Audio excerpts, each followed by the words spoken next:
নমস্কার বন্ধুরা, কিচেন ক্রাভিংসে আরও একটি নতুন এপিসোডে সবাইকে স্বাগত জানিয়ে আবারও হাজির হয়ে গেছি একটা নতুন রেসিপি নিয়ে। সেটা হলো মিষ্টি কুমড়ো আর ছোলা দিয়ে কলমি শাকের রেসিপি।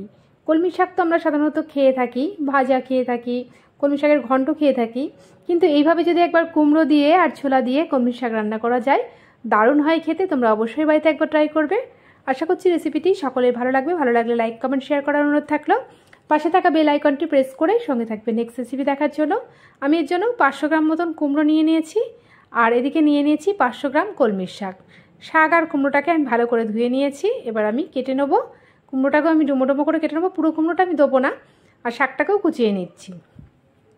এবারে আমি ওভেনে একটা কড়াই বসিয়ে দিয়েছি। কড়াইটা গরম হলে দিয়ে দিচ্ছি সর্ষের তেল, আর ফোড়নে দিয়ে দিচ্ছি 1 চামচ মতন কালো জিরে আর 2টো শুকনো লঙ্কা ফোড়ন, আর 10 থেকে 12 কোয়া রসুন আমি কুচিয়ে রেখেছিলাম, সেটাও দিয়ে দিলাম, আর 3-4টে চেরা কাঁচা লঙ্কা। এবার এইগুলো দিয়ে সব শুদ্ধ আমি ভালো করে ফ্রাই করে নেব। সুন্দর একটা ফ্লেভার আসা পর্যন্ত আমি এটা ফ্রাই করব। 10 থেকে 12 সেকেন্ড আমি ফ্রাই করে নিচ্ছি। আর আমি ভিজিয়ে রেখেছিলাম ছোলাটা অঙ্কুরিত ছোলা অবশ্যই নিতে হবে। এমনি নর্মাল ছোলা ভিজিয়ে রাখা ছোলা দিলেও হবে, কিন্তু অঙ্কুরিত ছোলা দিলে খেতেও খুব সুন্দর হয় আর এর খাদ্যগুণও বেড়ে যায়।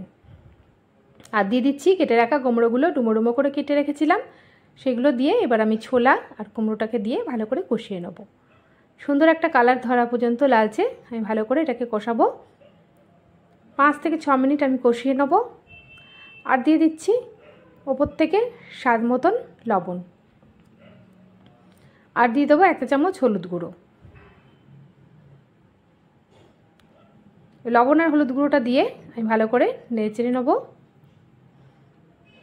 এতে খুব সুন্দর একটা কালার চলে আসে। তারপরে আমি ঢাকনা দিয়ে দেবো মিনিট 7 জন্য। ফিরে আসছি 7 মিনিট পর। দেখো কুমড়োটা সেদ্ধ হয়ে গেছে, এটা অনেকটাই ফ্রাই হয়ে গেছে, একটা লালচে কালারও ধরে গেছে, সুন্দর একটা ফ্লেভার ছাড়ছে। এখন আমি এর মধ্যে দিয়ে দেবো কেটে রাখা শাকগুলো।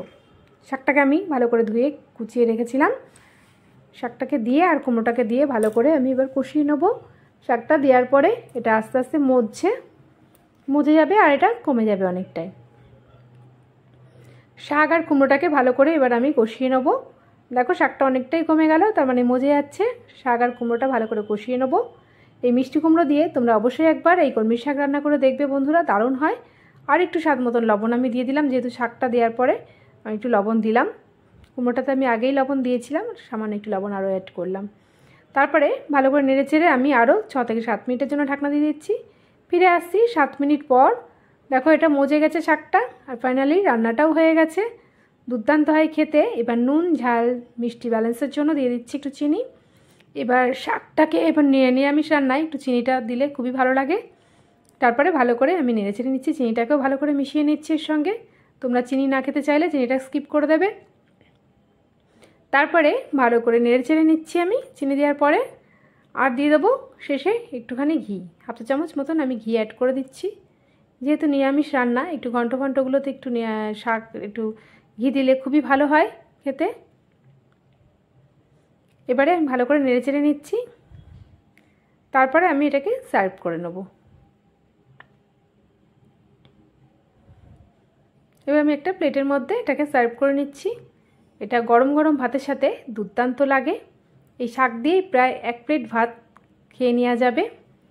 দেখতেই পাচ্ছ কতটা লোভনীয় হয়েছে। আশা করছি রেসিপিটি সকলে ভালো লাগবে। ভালো লাগলে লাইক কমেন্ট শেয়ার করার অনুরোধ থাকলো। পাশে থাকা বেল আইকনটি প্রেস করে সঙ্গে থাকবে নেক্সট রেসিপি দেখার জন্য। আজকের মতন এইটুকুনি, আবার আসবো নতুন নতুন রেসিপি নিয়ে। ভালো থাকবে, সুস্থ থাকবে, ধন্যবাদ।